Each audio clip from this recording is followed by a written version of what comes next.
Você acha que a televisão, jogos e internet têm um conteúdo adequado para crianças? Se você tem filhos, consegue controlar o que eles acessam e assistem? Confia na indicação etária da programação, por exemplo?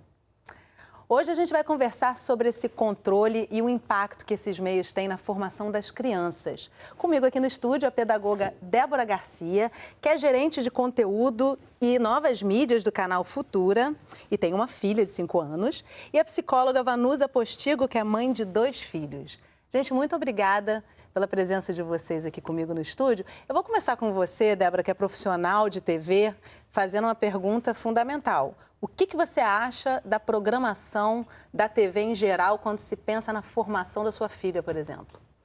Olha, essa é uma pergunta de $1 bilhão, talvez, porque a gente tem um espectro de programação, né, hoje no Brasil muito gigante, né? A gente está falando de TV aberta, está falando de TV a cabo, está falando de produções audiovisuais disponíveis para crianças em outras plataformas, né, internet, enfim, redes sociais e tal. Então, a gente está falando de conteúdo de altíssima qualidade do ponto de vista de produção, né, do custo dessa produção, dos atores, do texto e tudo mais, e está falando de conteúdos que têm intencionalidades muito diferentes. E aí eu não vou entrar no mérito de se é bom, se não é bom, mas é aquele momento em que os pais normalmente têm uma tentativa de controle, de saber o que exatamente esse conteúdo quer dizer. Será que é um conteúdo puramente entretenimento? Tem algum aspecto educativo? Será que está, no fundo, querendo levar um consumo de algum tipo de produto? Então, a gente vai ter de tudo nessa gama, né, de produção audiovisual para crianças. E aí vai caber, em alguma medida, um controle dos pais, ou pelo menos uma atenção, né, um pouco mais dirigida, para saber se aquilo está adequado ou não, dependendo da faixa etária, dependendo, enfim, do contexto, né? Às vezes é um contexto de pura diversão, ir ao cinema para assistir um filme e dar risada, também é válido, claro, né? Não precisa ser tudo até, educativo, né, o tempo inteiro. Sim. Mas, com o passar do tempo, se a criança, na minha opinião, é submetida somente a produtos onde o conteúdo fica lá atrás, em termos de prioridade, eu tenho dúvida se isso é bacana, né? Eu, como programadora de TV, como produtora de conteúdos para criança e como mãe, tento ficar ligada. Você está com um laboratório em casa agora, daqui a 10 anos, você me conta. Não quer dizer que eu estou acertando em tudo, mas eu tento ficar com uma anteninha ligada, literalmente, ali, para ver se as opções que estão sendo feitas por mim, e também muito por ela, né, que tem voz própria e tem vontade, se a gente consegue chegar a um denominador comum e escolher coisas bacanas. Né? Dá para saber se está acertando, Vanusa? Você tem 2 filhos, como é que funciona lá na sua casa? A gente vai no ensaio e erro, né? A gente faz o melhor, mas a gente, no a posteriori, que nem você disse, daqui a 10 anos, a gente vai saber se funcionou. Eu sempre brinco que a maternidade, a paternidade é um desafio que você vive a cada etapa. Então, assim, conforme a faixa etária do seu filho, você está toda hora se reatualizando, apertando o botão F5 da maternidade, né? Para saber como é que lidar com aquela fase. Que nem videogame. Eu também sempre brinco que você chegou naquela fase, dominou, achou que está ganhando o jogo, virou, passou para a próxima. Nessa próxima vem um grande desafio. E eu acho que a gente aprende muito com os filhos. E no mundo hoje conectado, veloz, imediato, eu acho que a gente está tendo que ficar mais ainda próximo aos filhos para poder aprender a ensinar para eles que mundo é esse, interativo, conectado, de uma maneira que a gente não conheceu. A internet complicou, na opinião de vocês? Eu não sei se complicou, acho que ela talvez ampliou o leque, né? Então, o dia continua com as mesmas 24 horas, né? E a gente está agora com esse desafio de lidar com uma quantidade de conteúdos que é gigantesca, que só cresce exponencialmente.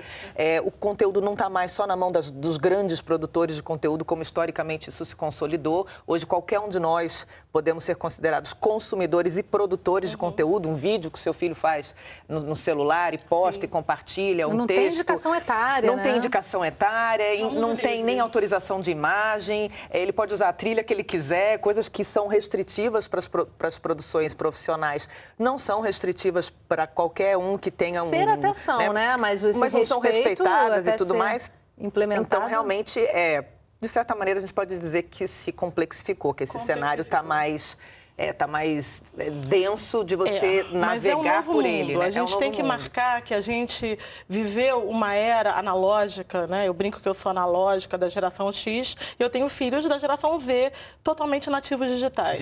Meus alunos são digitais, no máximo geração Y. Então, assim, são linguagens diferentes. Eu nasci num mundo onde eu deixava um recado numa secretária eletrônica e alguém algum dia ouvia e te respondia. Hoje em dia, se você não responde imediatamente a mensagem, já tem 20 pontos de interrogação. O que aconteceu? Então, é uma outra realidade advinda da tecnologia, né? Uma outra velocidade. Então, eu brinco que a gente fala linguagens diferentes e que a gente tem que aprender os respectivos dialetos. Eu acho que isso, pra gente, como educador, pai, mãe, psicóloga, produtora de mídias infantis, a gente tem que ter um cuidado a mais de primeiro mapear esse caminho. Porque a gente tem um mundo novo que é a internet, um mundo novo que é a tecnologia. E tem também um aspecto, acredito, de exposição, né? Assim, voltando aqui para a gente que é retrô, né? No tempo que a gente cresceu vendo televisão, era uma coisa muito mais homeopática, tinha tempo, tinha hora para começar, hora para acabar, tinha um quintal para a gente brincar, tinha ir para casa dos vizinhos e tudo mais, tinha a mãe relativamente próxima de casa, né? Assim, um ambiente familiar mais, vamos dizer assim, mais idílico, né? Para comparar. Hoje essas coisas não acontecem, as crianças normalmente ficam restritas aos condomínios, dos prédios, ou os pais trabalham muitas horas fora de casa, se trabalham dentro de casa, a atenção está voltada para o trabalho e não necessariamente para a criança. Pessoas que estão ajudando ali naquela formação, como empregadas domésticas ou babás, enfim. Terceirização, né? E a babá eletrônica se portabilizou, né? Exatamente. Então, chega uma hora em que o caos está instalado, isso eu sei, relatos de amigas minhas que têm mais filhos, né? E você simplesmente dá um iPad e colocar lá num canal do YouTube, sei lá, uma galinha pintadinha da vida e dar um play, é um certo conforto. Um silêncio, um silêncio. Você consegue dar uma respirada e tomar um banho e voltar para a sala, que a criança está ali, teleguiada, está vendo uma coisa que é quase um narcótico, né? Porque a criança veio hipnotizada e tudo mais. E vicia, você sabe, né? que não é, talvez, a melhor saída, mas é a saída possível. E não dá para julgar também, né? Exatamente. Porque tem esse julgamento também. Seu tem filho está tem uma culpa. O próprio pai, a própria mãe ficam com essa culpa, assim, né? De verificar, por exemplo, restaurante, você não vê mais criança fazendo bagunça, né? Geralmente está ali ou com as crianças estão com a cabecinha, né, olhando para aquela tela luminosa, clicando ou vendo alguma coisa. E, na verdade, não só as crianças, vamos os admitir. Adultos também. Todos nós, né? Às vezes você olha famílias, né? Aí você toca num ponto restaurante, né, todo Débora? mundo com seu gadget, olhando para baixo e muitas vezes mandando até... Pô, maneiro esse vídeo, para quem está do lado, né? Você toca num ponto muito importante. Né? Você toca num ponto muito importante, porque como é que você vai exigir que a criança não fique ali, né? O seu comportamento é exemplar, né? Do bom e do mau sentido, né? Você está ali o tempo todo também promovendo isso. Eu tenho um hábito horroroso, aliás, acho que eu não sou sozinha nesse hábito, eu acordo e pego o celular. Aí, às vezes, eu estou montando o café da manhã da minha filha e dando aquela checadinha no WhatsApp, vendo, e ela está me vendo nesse contexto. Então, a mãe é uma mãe com um braço que se estende para uma prótese, que é o celular, né? Agora, vocês acham que deveria haver alguma forma de controle?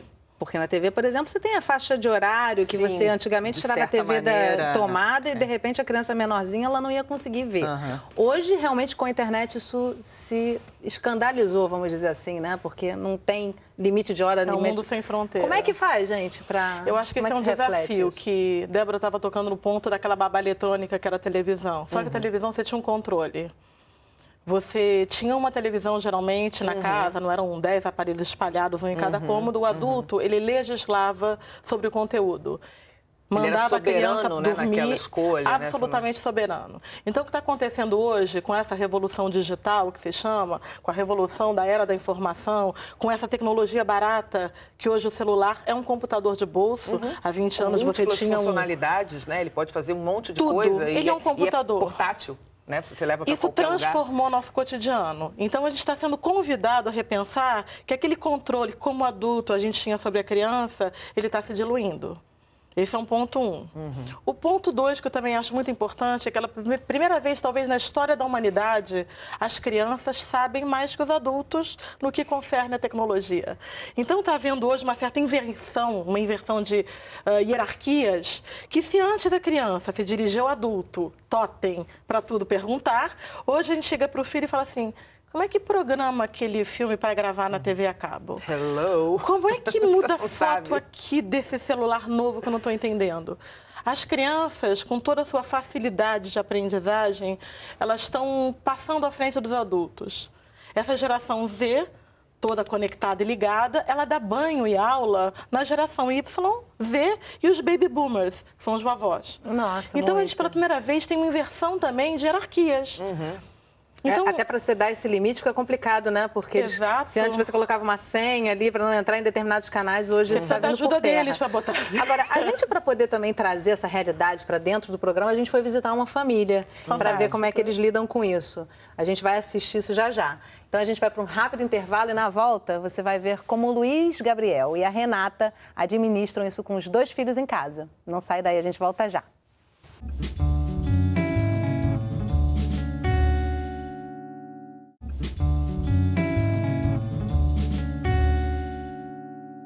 Estamos de volta e no programa de hoje a gente conversa sobre o controle dos conteúdos de jogos e de programas de TV para crianças.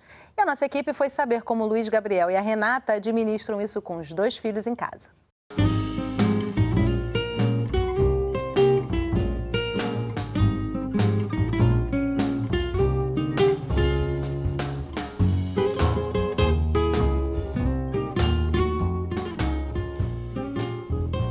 Desde quando vocês começaram a se preocupar com essa classificação de programas, games? Bom, acho que começou assim que eles começaram a ver televisão, né? Começaram a ver televisão sozinhos. Assim, principalmente quando começaram a ver televisão sozinho, né? Quando eles eram muito pequenininhos, a gente via junto, botava uma programação, uns desenhos que eram mais assim, chamativos. Quando a gente decidiu engravidar, a gente já conversava sobre isso, de limite, para ver se a gente combinava em tudo que pensava, para não ter conflito depois, justamente na hora de educar. A gente já conversava, né, sobre... E aí, os limites e os nãos, e você acha que é importante, você não acha que é importante. Quando esse processo começou de ver televisão, a gente tinha mais ou menos já a mesma cabeça de, olha, vamos colocar desenhos...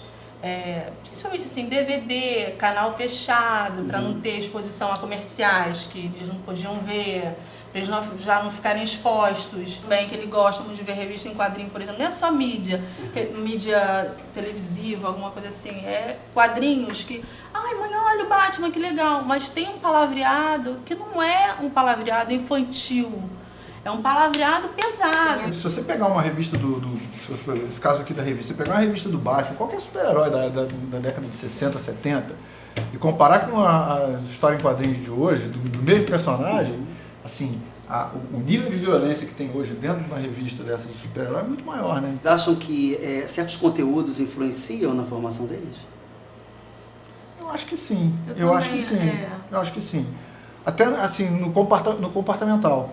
Então eu me lembro, a gente tinha um determinado seriado que eles começaram a ver na TV fechada, principalmente o Davi começou a ver na TV fechada, e aí os meninos se cumprimentavam, um dando tapa na cara do outro. Aí, legal, tá vendo aquilo na televisão, tá dentro da faixa etária lá que é permitido e tal, não sei o que, ele começou a fazer isso com os colegas na escola. E aí o que acaba acontecendo? Um inspetor olha aquela criança lá batendo na cara do outro, pronto, já acha que aquilo ali estão brigando, que estão se agredindo e tal, não sei o quê. Aí até explicar de que não, foi um negócio do filme que eu vi, dos amigos que se cumprimentam assim e tal. Conteúdos que agitam mais eles, por exemplo? Com certeza. Com certeza. Tem determinada hora aqui em casa que não se vê um filme de aventura à noite, perto da hora de dormir. Não se vê um filme de aventura de senão não dorme. E vocês confiam nessa classificação que os órgãos, né, de governo fizeram? Cara, assim, Às vezes. Às vezes. Nem sempre. Às vezes. Por quê? Porque a gente às vezes já viu classificações que na hora que você vai ver tem algumas coisas que a gente acha que são impróprias para eles, entendeu? Então, às vezes, e como às vezes tem alguns filmes que, por exemplo, estão classificados, agora estão com 10, por exemplo, tinha um filme que estavam classificados como 10 anos, que a gente olhava antes e tal, não sei o que a gente via, não tem nada demais, a gente deixava ver. Então, assim, não é também extremamente rígida essa adoção da classificação oficial. Às vezes também tem assim, mãe, mas é para 10. É para 10, mas eu tô achando que não é adequado para a sua maturidade, o seu amadurecimento. Eu acho que ainda não é o momento. E aí eles tentam negociar, mas nem sempre dá certo. E há conflito, às vezes, eles quererem ver uma coisa e vocês... Ah, sempre há, mas também sempre há uma abordagem da gente por trás de, olha, eu sei que você quer ver, a gente acha que não, e é não. E você não vai ver nesse momento. Dá um exemplo. Porque não é um não, porque assim, não é um não e pronto. Tem uma A explicação. gente procura conversar, dizer, olha, cara, não, por isso assim, assado. A gente entende que agora não é a hora e tal, mas quando você ficar um pouco mais velho, vocês vão ver e tal. Então, assim, não é assim dizer, não, acabou, não vai ver. Os amigos, a maioria não tem esse limite dentro de casa. E aí a questão vem pra gente. Mas, mãe, fulano vê o que eu não posso ver. Tanto que eu já vi filme pra... Entendeu?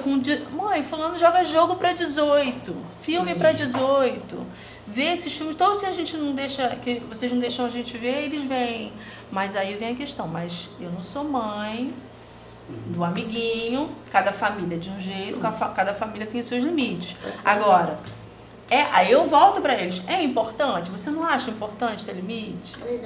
Limite é amor, não é amor também, e a gente explica, e aí eles entendem. Mas no começo, eles começaram, mas fulano foi ver e era mais difícil. Agora já há um entendimento de que cada família é de um jeito, cada família trata e tem seus limites. A ideia maior é o seguinte, é que eles assim, tenham infância, que eles possam crescer dentro do grau de amadurecimento, né? Cada idade é um momento. E cada coisa tem o seu momento. Porque senão a coisa fica muito acelerada. E aí expõe as crianças a coisas que eu acho que não tem que expor naquele momento. Cada coisa tem o seu momento, com certeza.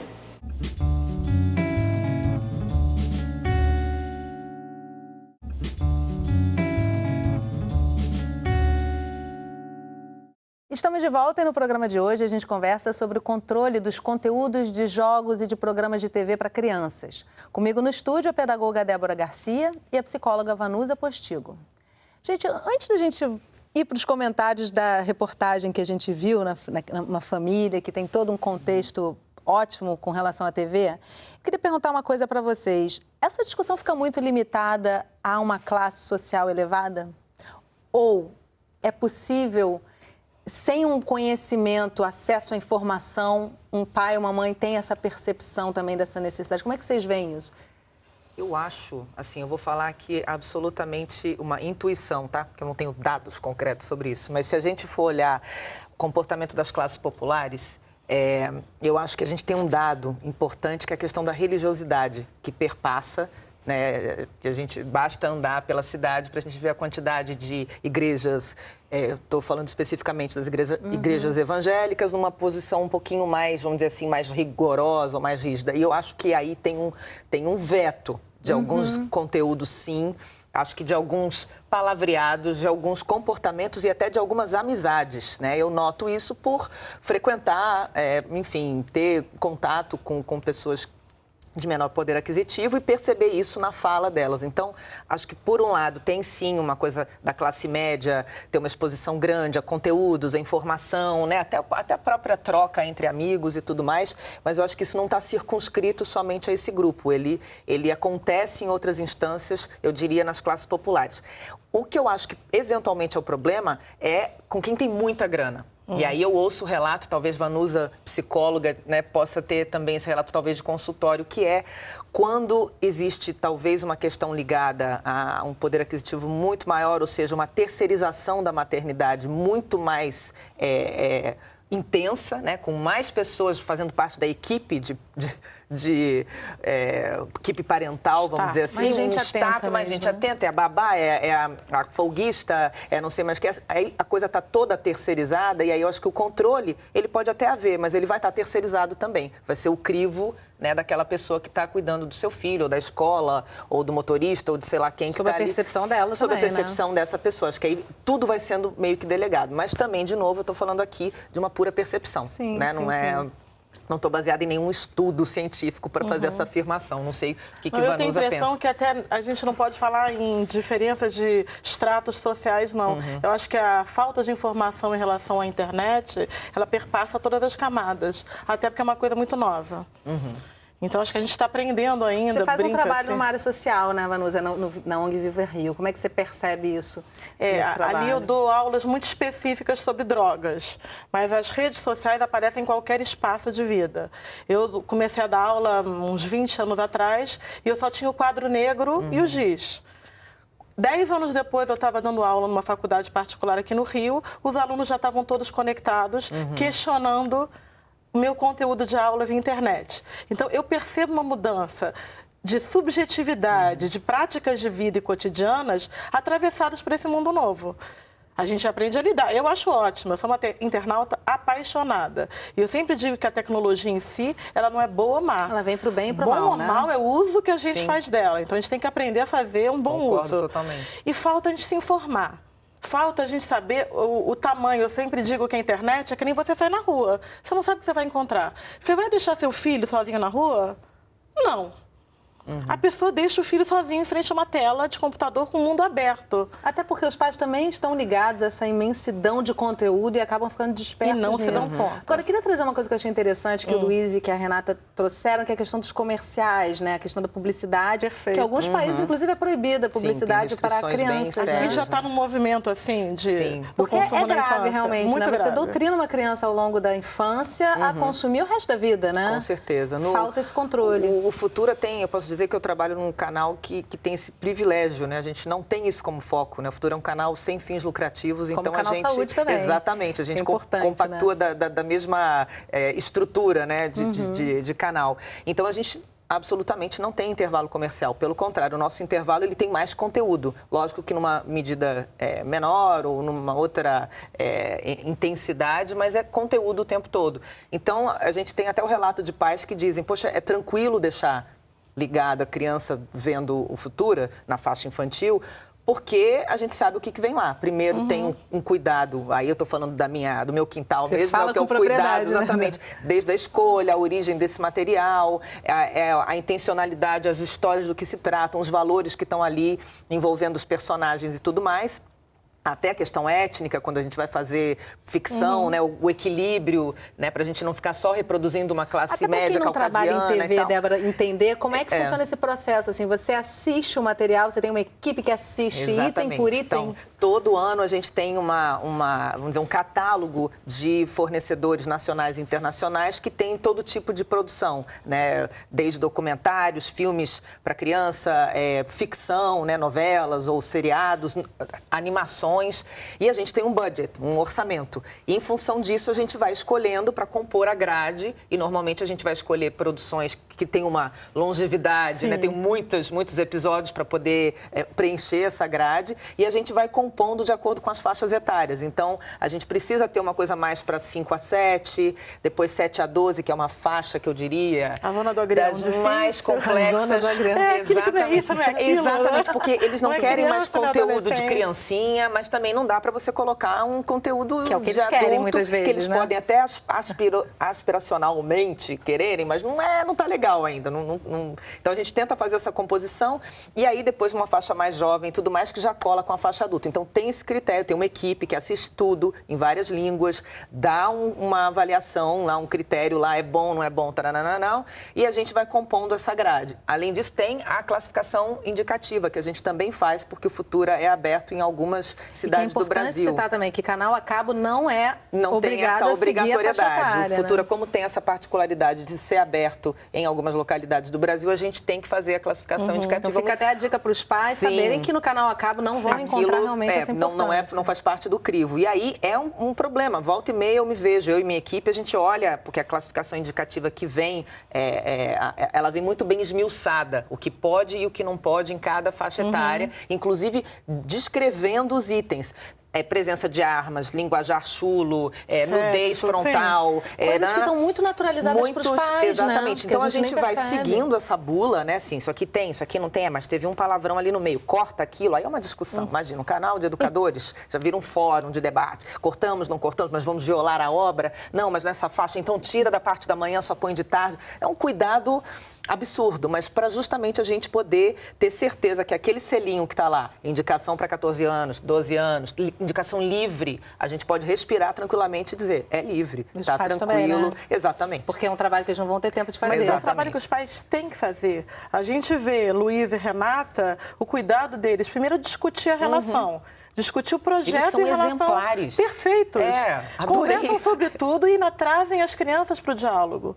E eles colocaram uma questão muito importante. Eles são os tutores, eles são os guias do mundo. O adulto sabe mais que a criança, é o Cicerone que vai apresentar... Chegou antes no planeta, né, gente? Alguma coisa tem que ter acumulado de conhecimento. Né? Tomara, né? Esperamos. Agora, eu vou aproveitar esse tomara, assim, pra gente finalizar o programa, porque, assim, uma coisa que eu acho que é importante trazer, né? A naturalização que os próprios adultos têm de conteúdos que são violentos, que muitas vezes estão induzindo a uma compra. Acho que isso vai mudando progressivamente, né? Com canais que se preocupam cada vez mais, com legislação que proíbe uma veiculação de comercial com imperativos, compre, faça. Enfim, a gente avança a passos lentos e eu espero que a internet entre nesse fluxo também, né? Sim. Gente, eu quero muito agradecer a presença de vocês. Acho que foi até instrutivo para quem está assistindo pensar um pouquinho realmente nessa mudança que é importante se colocar para as crianças e conversar, como o Luiz e a Renata fazem. E os limites carinhosos. Com certeza, isso também é carinho, né? Muito obrigada, gente, pela presença de vocês. É um prazer. Muito obrigada.